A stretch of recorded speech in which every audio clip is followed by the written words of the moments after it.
Hi everybody, welcome to week 4 on Schoology. So this week we'll start our final region of study, that's the Middle East. I'm sorry we didn't make it the whole way around the globe like I had wanted. I was really looking forward to that Antarctica unit. That's a shame. But we're all trying just to make the best of this, so make sure you check back each week and we'll hear the story of the Middle East. So let's get started. So probably the first question that comes up is where exactly is the Middle East? If you look at the globe here, it's the country is highlighted in green. It spans three continents, Europe, Africa, and Asia, and has 16 countries.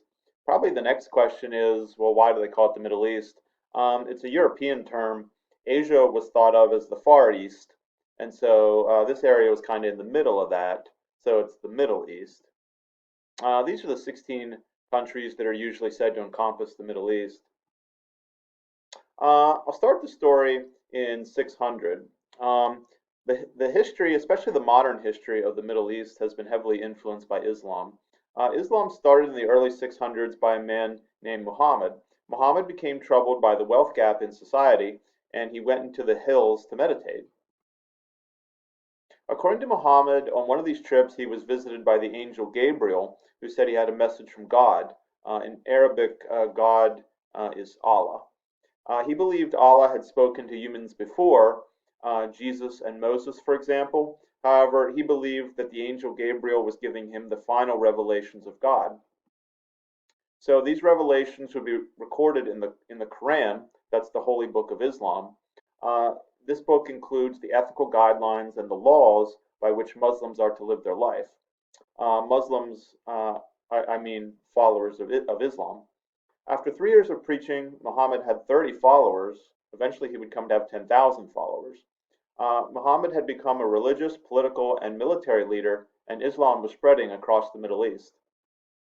So I know we've talked about Islam before in at least 2 units, but I thought just as a refresher, I would put the 5 pillars of Islam back up. Remember, your 5 pillars of Islam are belief in only one God, that God being Allah, 5 prayers a day facing the holy city of Mecca, be charitable, fast during the month of Ramadan, and if you're able, make a pilgrimage to the holy city of Mecca. Islam would come to dominate the region, but there was a problem. Muhammad was getting older. He had several daughters, but no son. In this society, inheriting uh, the throne or inheriting the leadership of Islam had to be passed on through a male. And Muhammad having no son and never naming an heir was a problem, and it was going to turn into a humongous problem later. But for right now, his father-in-law, Abu Bakr, takes over. He becomes what's called a caliph, that is to say, a Muslim religious leader. And he establishes what's called a caliphate, that is to say, a state controlled by the caliph. So this is the Islamic empire you see on the screen. Under Abu Bakr's leadership, Islam would spread and the empire would spread. So a good vocab word to learn for the unit is jihad. I know a lot of people have defined it as holy war, but I had read that's really not the best definition. If you look at how it's used in the Quran, a much closer definition would be struggle. A jihad is a struggle. It's often used in the Quran as a struggle in one's personal life to abide by the teachings of God, to follow what God would have for you. But that's really not the way Abu Bakr used it. His wars and his conquests weren't exactly defensive. His armies spread across the Middle East and conquered many lands. Muslim warriors fought hard because they believed they had a place in paradise if they died in battle. As often happens, as the empire got bigger and the leaders got older, problems emerged. Abu Bakr died, and once again there was no clear successor to who would be the Islamic leader. The next 3 caliphs were assassinated. Also, anytime in history that you have an expanding empire and your borders get spread out, it becomes harder and harder to keep people under your control. the bigger your empire gets, the more you have governors in little areas just kind of doing their own thing. The more it seems like people want to escape the empire, and you're kind of powerless to stop them. This leads to a split in Islam that is still seen today. It's still a significant issue today. So, two sects of Islam are the Shias and the Sunnis. So, we talked about how it was unclear as to who was going to inherit the leadership of Islam, and that's what causes this split. The Shias accept only members of Muhammad's family as the true caliphs. That is to say, they say only members of Muhammad's family are allowed to be the true leaders of Islam. In this case, they say it should have been Ali, that's Muhammad's son-in-law, and really only his descendants can be the true leaders of Islam. That is to say, descendants of Muhammad's family. Sunnis take a different approach. They say the leader does not have to be a member of Muhammad's family. It can be one of these elected or chosen leaders. Remember the word caliphs. Example would be Abu Bakr. So fast forward a little bit to the 11th century. You have the Islamic Empire and you have the Byzantine Empire. Well, who are the Byzantines? The Byzantines are one of the two groups that was left when the Roman Empire split in two. The Byzantines are the east side of the Roman Empire when it was split in two. If you look at my map here, they are the purple ones. The west side of the empire would eventually fall, but the Byzantine Empire, them being what's left of the old Roman Empire, were still there and were smacked right up against the Islamic Empire. So the first leader of the Byzantine Empire was Constantine the Great. He converted to Christianity, and his tolerance for Christianity led to Christianity spreading throughout his empire. His capital was Byzantium, which he later renamed Constantinople. The area I'm talking about is what is today Turkey. So if you look at the map, what you have here is two very powerful empires right up against each other. One of them a Christian empire and one of them an Islamic empire. As you might guess, this finally resulted in war in which the Byzantines were defeated but not destroyed. They would be back. And this is what is known as the Crusades. In 1096, the Byzantine Empire asked Europe for help in fighting against the Islamic Empire. This is what's called the Crusades. It just means a series of holy wars. Fighting between two religions has not been unusual in history, but these were different because of the massive religious implications. Usually, when you think of a war, you think of fighting over land, gold, treasure. A lot of warriors in these wars expected spiritual rewards. For Muslims, it would have been paradise in the afterlife. Christians were promised indulgences, which, if you remember way back to one of our early units, indulgences were something that you paid for, and it would lead to forgiveness from sins or a way to get out of purgatory into heaven. If you remember, Martin Luther was the man who spoke out against the practice of indulgences. So it kind of connects to what we talked about way back in the beginning of the year. But anyway, in both cases, this fighting was considered a holy act. It was done for God, and people would fight because they believed they were fighting for a much bigger purpose, a spiritual purpose. Those who died believed that they were martyrs. A martyr is someone who dies for their beliefs. At first, the Islamic armies were defeated by the Crusaders. The European and the Byzantine Crusaders were even able to take control of Jerusalem. So, when you talk about Jerusalem, that is a long, complicated story. Jerusalem is a city that has changed hands several times. Before the Crusaders took it, it was under the control of the Islamic Empire. And then before that, it was under the control of the Byzantine Empire. And then before that, it was under the control of the Roman Empire. Most people know about the Roman Empire controlling Jerusalem because it's mentioned in the Bible.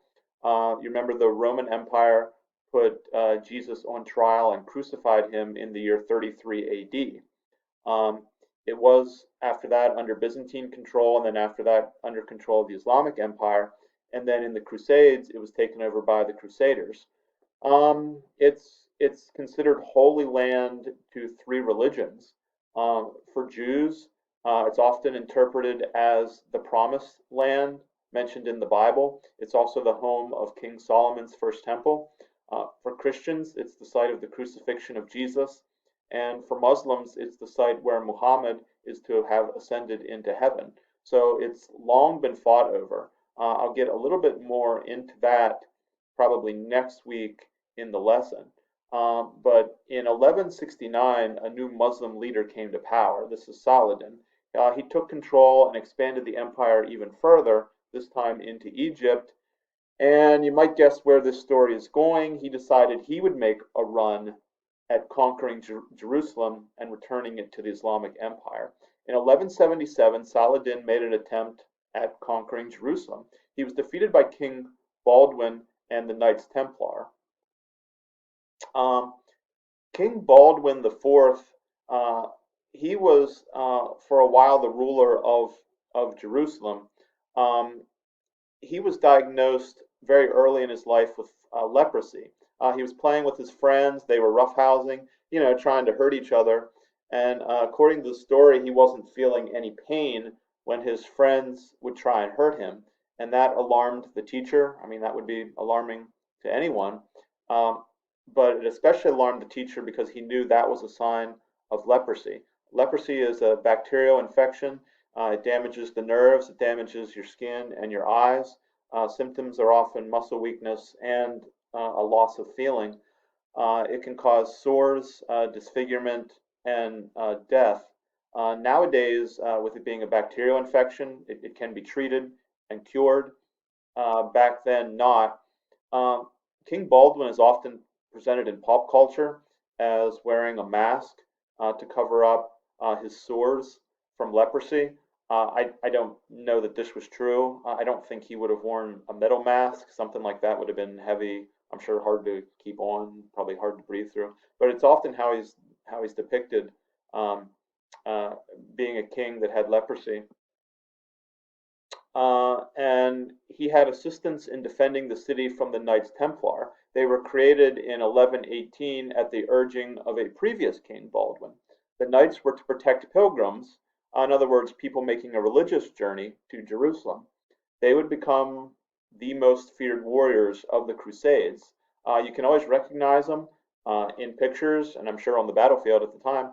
They wore white robes with the big red cross, and also they wore chainmail, like the armor from head to toe. Their name comes from Solomon's temple. That's where you get the Templar part.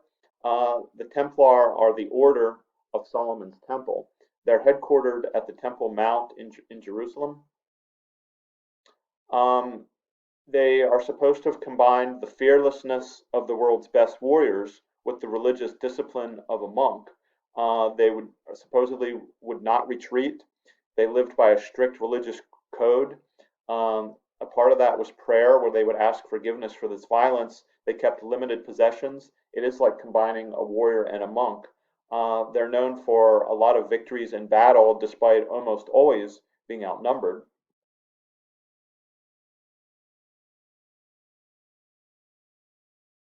You sometimes see the Knights Templar depicted in popular culture as well. This is a picture from the third Indiana Jones movie. According to legend, they were the keepers of some religious artifacts, including the Holy Grail and the Ark of the Covenant. So in 1187, Saladin restarted his aggression against the Christian Empire and conquered Jerusalem. This time, his siege of Jerusalem was successful. After heavy casualties on both sides, the city surrendered. Um, Despite a bloody battle, the surrender was relatively peaceful, and some of the Christians were allowed to stay in the area, and they lived peacefully in the Islamic Empire practicing their religion. A third crusade was started in another attempt to return Jerusalem to Christian control, but this crusade was unsuccessful. There would be six more crusades for a total of nine. but rather than changes in territory, they really just bred further distrust and anger between the Christian and the Muslim empires. And that's where I'm going to stop for today. I hope you enjoyed the presentation. Be sure to check out tomorrow's for the exciting conclusion of the story. See you later.